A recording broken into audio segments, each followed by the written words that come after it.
बातम्या विस्ताराने पाहूयात। सुरुवातीलाच राजकीय वर्तुळातून अत्यंत महत्त्वाची बातमी। मुंबईमध्ये अनेक मोठ्या घडामोडी घडत असतानाच दुसरीकडे अजित पवार अद्यापही दिल्लीमध्ये ठाण मांडून आहेत। 24 तास उलटले तरी सुद्धा अमित शहांची वेळ अजित पवारांना मिळत नाहीये। अखेर आज अजित पवार मुंबईकडे रवाना होणार असल्याचं सध्या कळतंय। तर आपण पाहतोय एकीकडे मुंबईमध्ये अनेक महत्त्वाच्या घडामोडी घडतायत, मात्र दुसरीकडे अजित पवार अजूनही दिल्लीमध्येच असल्याची माहिती मिळते। दरम्यान दिल्लीमध्ये ते ठाण मांडून आहेत आणि 24 तास उलटले तरी सुद्धा अमित शहांची वेळ काही त्यांना मिळालेली नाहीये। अखेर आज अजित पवार मुंबईकडे रवाना होणार असल्याचं कळतंय।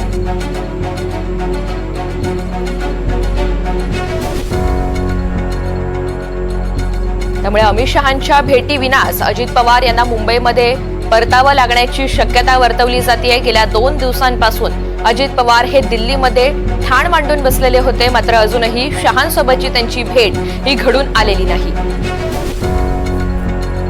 दिल्लीचे प्रतिनिधी रामराजे शिंदे या सगळ्या संदर्भात आपल्याला अधिकची माहिती देतील। रामराजे, आपण पाहतोय अजूनही अजित दादा हे वेटिंगवरच असल्याचं बघायला मिळतंय।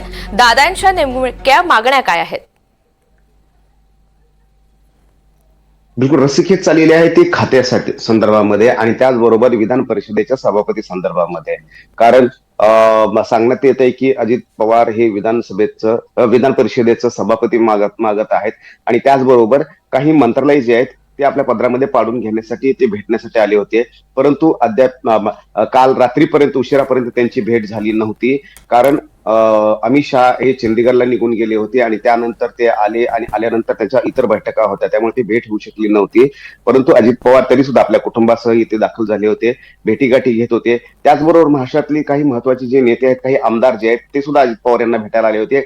त्यांच्यासोबतच इथेच भेट झालेली आहे आणि दिल्लीमध्येच प्रफुल्ल पटेल, अजित पवार आणि सुनील तटकरे यांनी मंत्रीपदी कोण कोण असणार आहे, कोणाकोणाची वर्णी लागणार आहे या संदर्भाची यादी सुद्धा तयार केल्याची माहिती आपल्याला मिळालेली आहे। आणि त्यानुसार आज सकाळीच आता साधारणतः 8-8:30च्या सुमारास अजित पवार हे मुंबईकडे रवाना होणार आहेत आणि 11 वाजेपर्यंत ते मुंबईमध्ये दाखल होणार आहेत।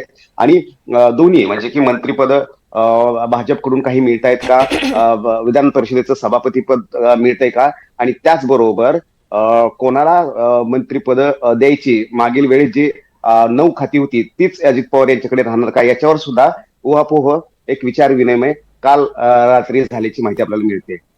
निश्चित, त्यामुळे ते मुंबईमध्ये परतल्यानंतर सुद्धा अनेक घडामोडी घडणार आहेत। रामराजे, धन्यवाद सविस्तर माहितीसाठी।